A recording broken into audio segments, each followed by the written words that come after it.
That's a heavy and very real question, and I'll break it down raw, using scripture, Torah, prophets, writings, New Testament, plus the lost books, Apocrypha, Jubilees, Sirach, etc. Let's deal with it in layers.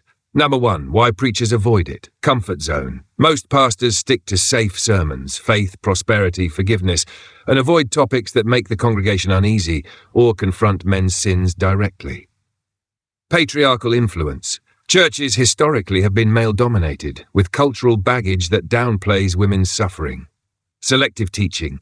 Many leaders cherry-pick verses about wives submitting, but ignore the equal weight of men loving protecting their wives. E 5:25. Fear of conflict. Addressing domestic abuse means confronting powerful men in the congregation, losing tithes, or stirring division. The scriptures on violence against women. Torah, Law of Moses. Eye for eye principle, Exodus 21:23-25, Leviticus 24:19-20, open quote, "If anyone injures his neighbor as he has done, it shall be done to him." This was not just for men. It was a universal standard, male or female, Israelite or stranger. If a man injured a woman, he was subject to equal retaliation, close quote. The Lord tests the righteous, but the wicked and the one who loves violence his soul hates. Violence against a woman is hated by Yah, no exceptions, close quote. Apocrypha, lost books, Sirach, Ecclesiasticus, talks about abusive men driving wives to grief and anger. Abuse was recognized as wickedness. Jubilees 7:20 condemns men for corruption, fornication, and violence, all forbidden among Yah's people.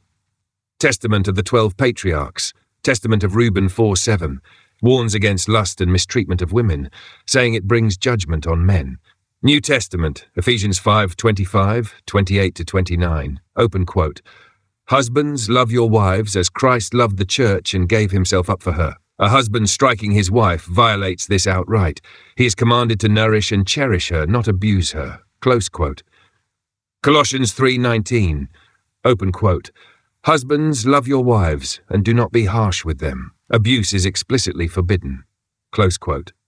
1 Peter 3:7, open quote, "Husbands, live with your wives in an understanding way, so that your prayers may not be hindered," meaning abuse equals Yah will not even hear the abuser's prayers, close quote. 3. Scripture's position on abuse. If a man strikes a woman, Torah, he is subject to equal retaliation. As he did, so be it done to him. Prophets. Yah hates violence, especially against one's wife. Writings Apocrypha. Abuse is wickedness that brings judgment. New Testament. A husband must cherish, love, and protect his wife. Anything else makes him stand condemned before Yah. Number 5. Why eye for eye applies here too. People think eye for eye was only about men fighting men, but the Torah explicitly covered slaves, Exodus 21:26-27. If a master struck a servant and injured them, justice applied. Women, Exodus 21:22-25. If a pregnant woman was hurt, justice applied. So logically, if a man hits a woman, the same law applies. Bottom line. Preachers don't talk about domestic abuse because of fear, patriarchy, and selective reading. The scriptures, however, make it clear. Abuse is hated by Yah, condemned by law, and punishable by equal judgment. From Genesis to Revelation, any man who strikes a woman stands guilty and deserves the same measure back.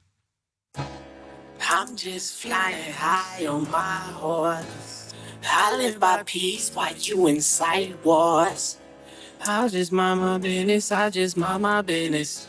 While you just in your feelings, you just in your feelings.